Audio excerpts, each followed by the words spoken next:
नुकतेच निकाल लागलेले आहेत. 10वी-12वीचे निकाल झाले आहेत. आता काही प्रवेश परीक्षांचे जे निकाल आहेत ते वेटिंगला आहेत. जसं की CETचा निकाल अजून लागतो, तो लवकरच लागेल.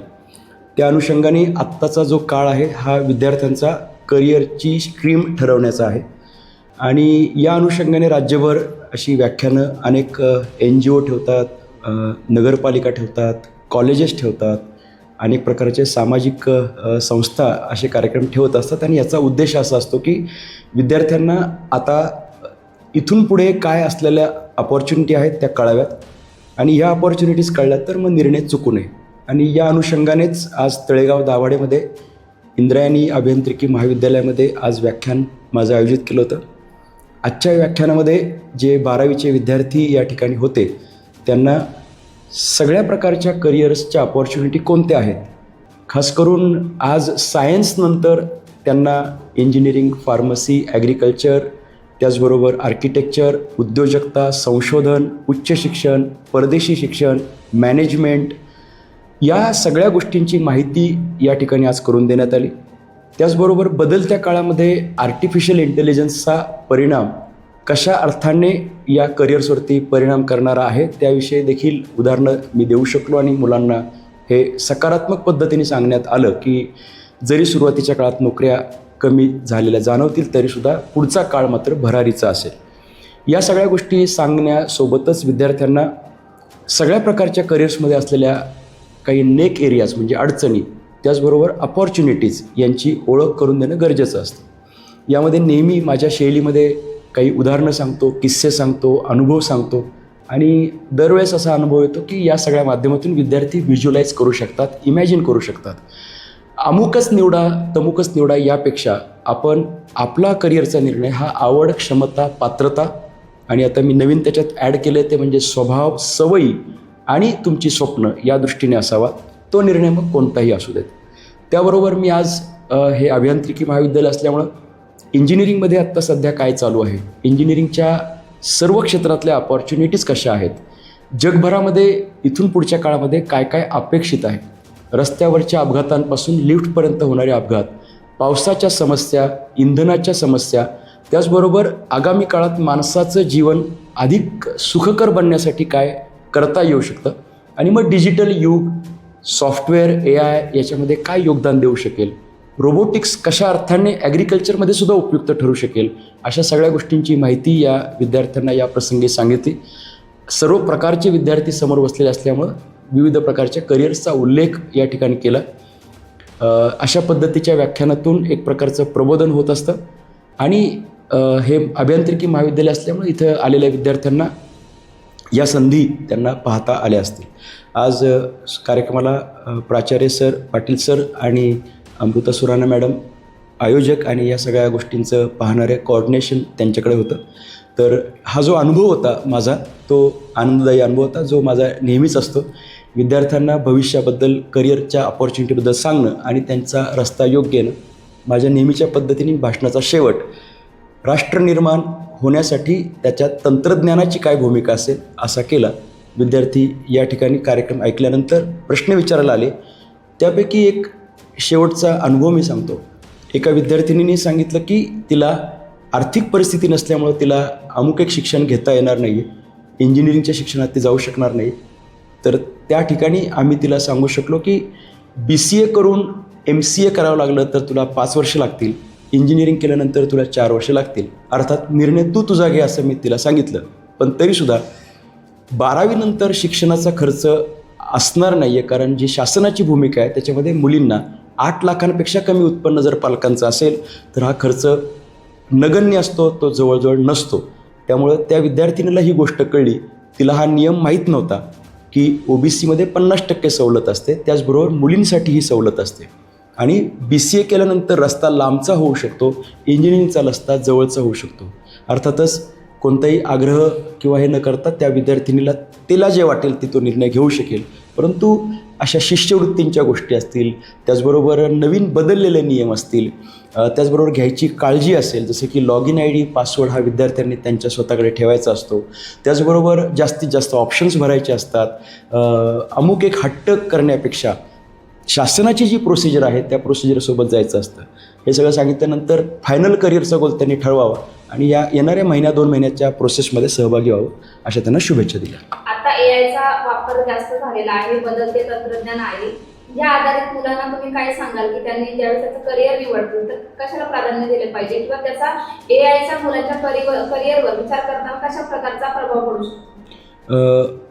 1980च्या दशकात जेव्हा कॉम्प्युटर आला तेव्हा सुद्धा समाजाचा कॉम्प्युटर स्वीकारण्यासाठी विरोध होता. त्यावेळेस असं वाटत होतं की कॉम्प्युटरमुळं बेरोजगारी निर्माण होईल, पण आपल्याला असं चित्र दिसलं की कॉम्प्युटरमुळं जॉबची संख्या प्रचंड प्रमाणात वाढली. त्याच पद्धतीने एआयचं होणार आहे. सुरुवातीला काही लेबरियस वर्क, रिपिटेटिव्ह वर्क, ज्या ठिकाणी ह्युमन इन्व्हॉल्वमेंट अशा पद्धतीची किती रिप्लेस करता येऊ शकते अशा ठिकाणी आपण एआयच्यामुळे काही जॉब गेलेले पाहतो. हे जरी वास्तव असलं तरीसुद्धा कित्येक जास्त पटींनी एआयमुळे जॉब वाढणार आहेत. मी उदाहरण देखील असं सांगू शकेल की बँकिंगमध्ये काउंटरवरती पूर्वी 8 लोक बसायचे एका शाखेमध्ये, तर आता तिथे तुम्हाला 3च लोक दिसतील. 5 लोकांचे नक्कीच जॉब गेले असं आपण म्हणू.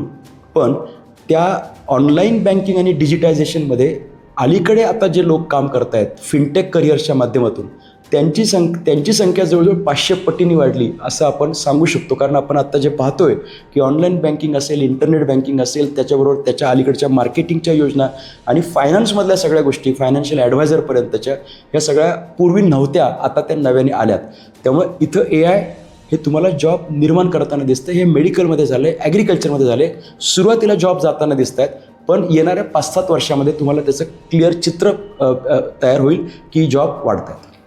सर, शेवटचा प्रश्न, करिअर चॉईस करत असताना मुलांनी प्राधान्याने कशाला क्रम दिला पाहिजे किंवा महत्त्व कशाला दिलं पाहिजे? कारण विद्यार्थी हे कन्फ्यूज असतात. मी त्याचा एक छोटा नियम तयार केला आहे. L, C आणि H. L म्हणजे लायकिंग, C म्हणजे कन्फ्युजन, H म्हणजे हेट्रेड. ज्या क्षेत्रामध्ये तुम्हाला हेट्रेड वाटतंय, अनुभव घेतल्यानंतर आणि माहिती काढल्यानंतर सुद्धा, तर ते क्षेत्र घेऊ नये. जे क्षेत्र तुमच्यासाठी लायकिंगचं आहे ते क्षेत्र घेण्याचा नक्कीच विचार करावा. ज्या क्षेत्राबद्दल तुमचं कन्फ्युजन आहे तिथे मात्र 2 पद्धतीचे विचार करावेत. कन्फ्युजन असलेलं क्षेत्र जर जोरदार चालू असेल तर ते घ्यावं. कन्फ्युजन असलेलं क्षेत्र जर डाऊन मार्केट असेल तर ते घेऊ नये. LCHचा विचार करावा. यासोबत मगाशी पण मी भाषणात सांगितलं ते आत्ता इथं सांगतो. विद्यार्थ्यांनी प्रायोरिटीने विचार करावा की त्याचं अंतिम ध्येय काय आहे. म्हणजे त्याला उद्योजक बनायचं आहे, सरकारी अधिकारी बनायचं आहे, त्याला नोकरदार बनायचं आहे, त्याला शिक्षक बनायचं आहे, संशोधक बनायचं आहे. त्या अनुषंगाने उलटा क्रम लावावा आणि मग करिअरचा निर्णय जावा. याच्यामध्ये लॅटरली काय विचार करावा, आवड कोणती आहे, क्षमता कोणत्या आहेत, त्याचा स्वभाव कोणता आहे आणि त्याच्या सवयी कोणत्या आहेत. जसं की व्यायाम न करणारा, उशिरा उठणारा, बेशिस्त मुलगा NDAमध्ये जाऊ शकत नाही. निर्णय न घेऊ शकणाऱ्या व्यक्तीने IAS होऊ नये. ज्या व्यक्तीला बोलता येत नाही त्याने वकील होऊ नये. ज्याला संशोधन करायची इच्छा आहे त्याने इंजिनिअरिंग किंवा आयसर ॲप्टिट्यूड टेस्ट या माध्यमातून संशोधक व्हावं. सो हा विचार जर त्यांनी केला आणि आईवडिलांशी संवाद साधावा, माहितगारांकडनं माहिती घ्यावी. इंटरनेटवरती माहिती उपलब्ध आहे, फक्त नकारात्मक असलेल्या लोकांकडनं माहिती घेऊ नये, बायस्ड माहिती घेऊ नये. म्हणजे माहिती सांगताना मी व्याख्यानातसुद्धा सगळ्या प्रकारची माहिती सांगितली. कारण विद्यार्थी जर आर्ट्सच्या इंटरेस्टमध्ये जर तो असेल आणि त्याला इतिहासात काम करायचं असेल तर त्याने इतिहास क्षेत्रामध्ये जावं, त्याच्यात संशोधक बनावं, त्याच्यामध्ये पुस्तक लिहावीत. म्हणजे थोडक्यात असं आहे की सर्व क्षेत्रांना स्कोप आहे. विद्यार्थ्यांनी त्या क्षेत्रात मला स्कोप आहे का असा प्रश्न विचारावा. Doctor Sahebrao N. पाटील, प्राचार्य, इंद्रायणी विद्या मंदिर, Yashoda Mahadev Kakade college of engineering. आज आपल्या संस्थेच्या उद्देशाने कॉलेजमध्ये करिअर गायडन्स 12वीच्या नंतर संधी हे व्याख्यानमाला आपण आयोजित केली होती. यासाठी प्रचंड प्रतिसाद विद्यार्थ्यांचा मिळाला आणि त्यात प्राध्यापक विजय नवले सरांनी करिअर संधीबद्दल डिटेलमध्ये माहिती सांगितली. नमस्कार, मी उपप्राचार्या, इंद्रायणी विद्या मंदिर संचलित, Yashoda Mahadev Kakade college of engineering, doctor Amruta Surana. आज इथे विद्यार्थ्यांसाठी करिअर गायडन्स या विषयावरती सेशन ठेवण्यात आले होते. या सेशनसाठी 12वी नंतर काय हा प्रश्न सगळ्यांनाच पडला असेल. नुकताच आत्ता 12वीचा रिझल्ट कालच डिक्लेअर झाला. त्यानंतर आज विद्यार्थ्यांनी भरघोस प्रतिसाद देऊन या सेशनचे स्वागत केले. हे सेशन विद्यार्थ्यांना खूप उपयोगी ठरणार आहे, कारण 12वी सायन्स नंतर त्यांनी कुठल्या करिअरच्या संधी त्यांना उपलब्ध आहेत, मॅनेजमेंटमध्ये काय, इंजिनिअरिंगमध्ये काय किंवा मेडिकल फील्ड यासारख्या वेगवेगळ्या फील्ड्समध्ये विद्यार्थी काय करू शकतात यावरती प्राचार्य विजय नवले यांनी हे सेशन घेतले आणि त्यांनी विद्यार्थ्यांना यासाठी वेगवेगळ्या विषयांवरती मार्गदर्शन केले. या सेशननंतर विद्यार्थ्यांच्या चेहऱ्यावरती एक वेगळा अनुभव बघायला मिळाला, जो की ते ज्या संभ्रमात होते की आता काय करणार, 12वी नंतर आमचं काय, 12वी नंतर करिअरच्या संधी काय, हा त्यांचा संभ्रम सरांनी व्यवस्थित त्यांना मार्गदर्शन करून तसेच त्यांचे क्वेश्चन आन्सर सेशन घेऊन सॉल्व्ह केला.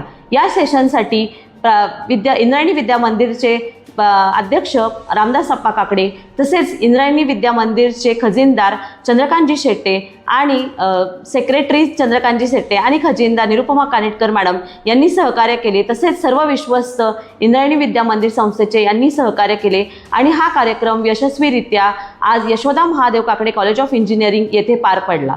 यानंतरही यशोदा महादेव काकडे कॉलेज ऑफ इंजिनिअरिंगमध्ये विद्यार्थ्यांना काही अडचणी असतील, 12वी नंतर त्यांना फॉर्म कसा भरायचा किंवा त्यांना अजूनही त्यांच्या करिअरच्या संधी कशा सिलेक्ट कराव्या या प्रश्नांची उत्तरं मिळाली नसतील तर नक्कीच त्यांनी एकदा Yashoda Mahadev Kakade college of engineering येथे भेट द्यावी. येथे आमचे काउन्सलर उपलब्ध आहेत जे त्यांना याबद्दल सखोल मार्गदर्शन करतील आणि विद्यार्थ्यांचे वेगवेगळ्या करिअरसाठी लागणारे फॉर्म आम्ही येथे भरून घेऊ आणि आपण कधीही या कॉलेजमध्ये भेट देऊ शकता. धन्यवाद.